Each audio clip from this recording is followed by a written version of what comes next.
Esta es información exclusiva de Blue Radio. 1:29. Silvia, escucha esta historia. El pasado 31 de julio, sí, señor, 2 días antes del sorpresivo envío por parte del presidente Gustavo Petro a la Corte Suprema de Justicia de la terna para elegir al próximo fiscal general de la Nación, sí, llegó a la Casa de Nariño un memorial, un documento de 24 páginas presentado por la ONG Colombia Transparente, en el que recusa al jefe del Estado para que precisamente, y leo textual, sea apartado del proceso de participación en la selección de la terna para fiscal general de la Nación. 2 días antes, Silvia, de que de manera sorpresiva el presidente de la República decidiera acudir a la Corte Suprema con su terna, con sus 3 mujeres, sí, para aspirar a la Fiscalía General de la Nación. Ángela María Buitrago y Amelia Pérez Parra. Fíjese, Silvia, que el argumento del abogado Sergio Alzate es que, según él, el presidente Gustavo Petro, y esto lo vuelvo a leer textualmente, carece de independencia, de autonomía e imparcialidad para enviar la terna a la Corte Suprema, porque, según él, y esto también es textual, ha realizado intervenciones ante la Fiscalía para favorecer a sus familiares, amigos y aliados políticos, y ha procurado entorpecer las investigaciones al tiempo que ha realizado acosos, acusaciones y presiones con movilizaciones sociales amenazantes para tratar de doblegar la institucionalidad de la Fiscalía General de la Nación o hacerlo incurrir en un conflicto de intereses que pudiera frenar o evitar la continuación de las investigaciones penales contra su hijo Nicolás Petro, así como contra sus aliados políticos electorales del ELN, FARC y el Clan del Golfo. Todo esto, Silvia, lo leo en el documento de la ONG que le pide al presidente que se aparte de su facultad para ternar para fiscal general de la Nación. En ese mismo documento, el abogado Sergio Alzate relaciona, Silvia, parientes, dice él, amigos y funcionarios del presidente Gustavo Petro que se encuentran capturados, investigados o imputados por crímenes, delitos y otras formas de transgresión a la ley penal. Y menciona a su hijo Nicolás Petro, a su nuera Daisuris Vázquez, a los exministros Alfonso Prada y Guillermo Reyes, a su hermano Juan Fernando Petro Urrego, al alto comisionado para la paz Danilo Rueda, al ex embajador en Venezuela Armando Benedetti, al gerente de su campaña y hoy presidente de Ecopetrol Ricardo Roa y a la ex jefa de gabinete Laura Saravia. Hace apenas 2 días, Silvia, el 14 de agosto, la Secretaría Jurídica de la Presidencia le envió una carta a la ONG Colombia Transparente, en la que le responde, sí, hace un recuento detallado de las leyes que facultan y obligan al presidente de la República a ejercer ese derecho y ese deber de enviar a la Corte Suprema la terna de la cual se elegirá fiscal general de la Nación.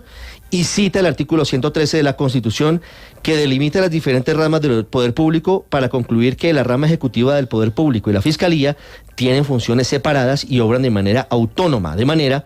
dice el documento de la Presidencia, que la organización y distribución de competencias al interior de la Fiscalía es un asunto regulado por la Constitución y la ley y atribuido al fiscal general, en el que no tiene ninguna participación o injerencia el presidente de la República, que es la suprema autoridad administrativa de la rama ejecutiva del poder público. Pero, Silvia, sin embargo, en esa carta no dice la Presidencia si acepta o no acepta la recusación contra el presidente Petro, algo que según las leyes y de acuerdo con lo que dice el abogado Sergio Alzate, debería quedar absolutamente claro, con el fin de enviar el expediente, y aquí va la segunda parte de la historia, porque el expediente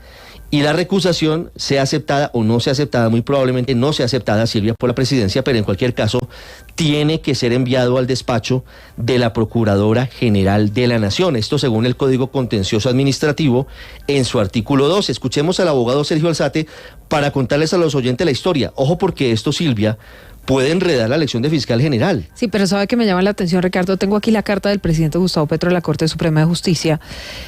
y el presidente, la tengo para leer en comillas, en cuanto a las indagaciones o procesos penales que involucren a miembros de mi familia, les solicito que consideren la posibilidad de designar un fiscal ad hoc para que no haya dudas respecto de la transparencia de estas. Es decir, el presidente Gustavo Petro, cuando presentó la terna, ya se había curado o se estaba curando en salud frente a la Corte Suprema de Justicia. Y frente a esta recusación. Y frente a esta recusación diciendo, mire, yo sé que hay un familiar o varios familiares que podrían estar siendo investigados por cualquier razón, y entonces en casos que involucren a miembros de mi familia les pido tener en cuenta nombrar un fiscal ad hoc para que no haya ese conflicto de intereses. ¿Por qué le digo, Silvia, que esto puede enredar aún más la elección de fiscal? Porque el abogado Sergio Alzate le envió, hizo varias cosas, entabló una acción de tutela al Consejo de Estado y le pide a la Corte Suprema que devuelva la terna por una razón, y es que dice él que como el presidente no ha contestado la recusación, no tendría en este momento la Corte Suprema la potestad de elegir fiscal cuando todavía está en curso una recusación en su contra. Esto dijo el abogado Sergio Alzate. Interpuse un mecanismo de recusación ante el presidente de la República para que fuera separado de la actuación administrativa relacionada con la postulación de una terna para fiscal general de la Nación. Desde el 31 de julio a la fecha, el presidente de la República, Gustavo Petro, se ha negado a dar una respuesta de fondo, si sí o no acepta estar en un conflicto de intereses por las investigaciones que tiene su hijo, su hermano, su esposa, su nuera, su gobierno, su campaña y sus socios políticos y sus financiadores. Debido a esto, interpuse un recurso, una acción de tutela para que se fallara de fondo en la protección de mi derecho a la petición y al debido proceso administrativo. Igualmente, interpuse una acción de nulidad simple contra la terna presentada ante la Corte Suprema de Justicia, y a esta misma le solicité que devolviera la terna por estar en trámite una recusación que no se ha fallado de fondo, de conformidad con la Ley 1437, artículo 12, que establece que es la Procuraduría la que debe resolver de fondo si el presidente o no tiene la competencia y tiene el impedimento y el conflicto de intereses, y en caso tal de evidenciarse un conflicto de intereses, es la propia Procuradora General de la Nación, la doctora Margarita Cabello, quien debe determinar el funcionario ad hoc que funcionará o que operará como presidente ad hoc para el tema de la postulación de la terna, de conformidad con esta misma ley. Sí, esta es una situación absolutamente inédita en la Procuraduría. Están haciendo consultas, Silvia, están mirando casos similares en el mundo porque es absolutamente novedoso que llegara a presentarse una situación como esta. Por supuesto, no ha llegado el caso todavía, pero habría dos opciones: o se acepta o se niega la recusación. Si se niega de plano, no pasa nada, pero si se acepta, estaríamos ante una figura muy extraña de una persona que tendría que asumir las facultades del presidente de la República, eventualmente, para ternar a los aspirantes a la Fiscalía General de Colombia, quitando una facultad que tiene el presidente de la República, pero que en ese caso eventual, repito, Silvia, hipotético, pues en caso de que se acepte la recusación, tendría que ir a ese escenario. Por eso le digo, Silvia, que se enreda la elección de fiscal, y por eso le digo además que esta recusación podría tener que ver